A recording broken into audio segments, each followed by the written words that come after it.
क्या आपने अभी तक अपना आईटीआर फाइल नहीं किया है? क्या आप भी सोच रहे हैं कि 31 जुलाई से पहले जैसे तैसे रिटर्न भर देंगे और काम खत्म हो जाएगा? अगर हाँ, तो जरा रुक जाइए, क्योंकि आईटीआर भरते समय की गई सिर्फ एक छोटी सी गलती आपको इनकम टैक्स विभाग का नोटिस दिला सकती है। आपका टैक्स रिफंड अटक सकता है, जुर्माना लग सकता है और बाद में बार बार जवाब भी देना पड़ सकता है। सबसे बड़ी बात, अब सिर्फ फॉर्म 16 के भरोसे आईटीआर भरने का दौर खत्म हो चुका है। आयकर विभाग के पास आपकी कमाई, आपके bank account, FD, mutual fund, share, TDS, TCS और कई तरह के वित्तीय लेन देन का भी रिकॉर्ड पहले से मौजूद रहता है।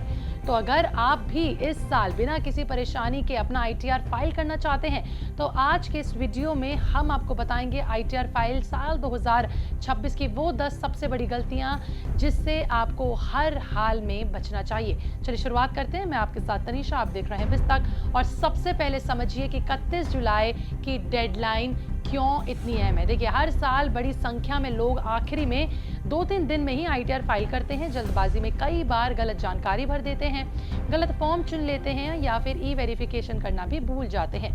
बाद में यही छोटी छोटी गलतियां बड़ी परेशानी बन जाती है। अब अगर बात करते हैं पहली और सबसे बड़ी गलती की, गलती नंबर 1 है गलत आईटीआर फॉर्म चुनना। देखिए, अगर आपने अपनी आय के हिसाब से सभी आईटीआर फॉर्म नहीं चुना तो आपका पूरा रिटर्न गलत माना जाएगा। आईटीआर 1, आईटीआर 2, आईटीआर 3, आईटीआर 4 अलग अलग तरह के टैक्स पेयर्स के लिए बनाए गए हैं।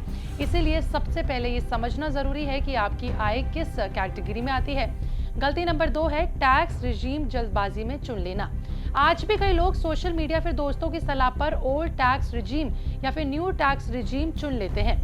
लेकिन हर व्यक्ति की सैलरी, निवेश, हाउस अलायंस या फिर हाउस लोन और टैक्स छूट अलग होती है। इसलिए दोनों टैक्स रिजीम का पूरा हिसाब लगाने के बाद ही फैसला करें कि आपके लिए कौन सा विकल्प ज्यादा अच्छा है। गलती नंबर 3 है कि सिर्फ फॉर्म 16 के भरोसे आईटीआर भर देना। यही सबसे आम गलती है।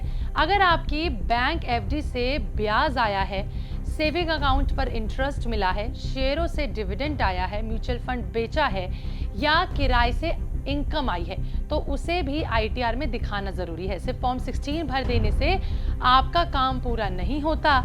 गलती नंबर 4 है एआईएस, टीआईएस और फॉर्म 26AS चेक ना करना। रिटर्न भरने से पहले इन तीनों रिकॉर्ड का मिलान जरूरी है। अगर किसी ट्रांजैक्शन में गड़बड़ी मिली, कोई एंट्री 2 बार दिख गई या फिर किसी जॉइंट अकाउंट का पूरा डेटा आपके पैन पर आ गया, तो पहले उसे ठीक कराइए, वरना बाद में डेटा मिसमैच होने पर नोटिस आ सकता है। गलती नंबर 5 है विदेशी संपत्ति छिपाना। देखिए, अगर आपके पास फॉरेन में बैंक अकाउंट है, शेयर है, स्कॉप है, ब्रोकरेज अकाउंट या फिर कोई दूसरी विदेशी संपत्ति है, तो उसकी जानकारी भी आईटीआर में देनी जरूरी है। आज कई देशों के बीच वित्तीय जानकारी साझा होती है, इसलिए ऐसी जानकारी छिपाना आपके ऊपर भारी पड़ सकता है। गलती नंबर 6 है कैपिटल गेन और कैपिटल लॉस की गलत रिपोर्टिंग। कई निवेशकों को लगता है कि अगर शेयर बेचकर पैसा बैंक में पड़ा है या खर्च नहीं किया तो टैक्स नहीं लगेगा, लेकिन टैक्स का नियम बिक्री पर लागू होता है, खर्च करने पर नहीं। इसलिए चाहे मुनाफा हुआ हो या फिर ना हुआ हो, दोनों की जानकारी आईटीआर में जरूर देनी होती है। गलती नंबर 7 है प्रॉपर्टी की अधूरी जानकारी देना। देखिए, अगर आपने घर बेचा है, किराए पर दिया है या फिर आपके पास एक से ज्यादा मकान है, तो सभी जानकारी सही भरें। खरीद की कीमत भरें, बिक्री कीमत भरें, सुधार पर हुआ खर्च और जरूरत पड़ने पर दस्तावेज भी दें। गलती नंबर 8 है बैंक ब्याज भूल जाना।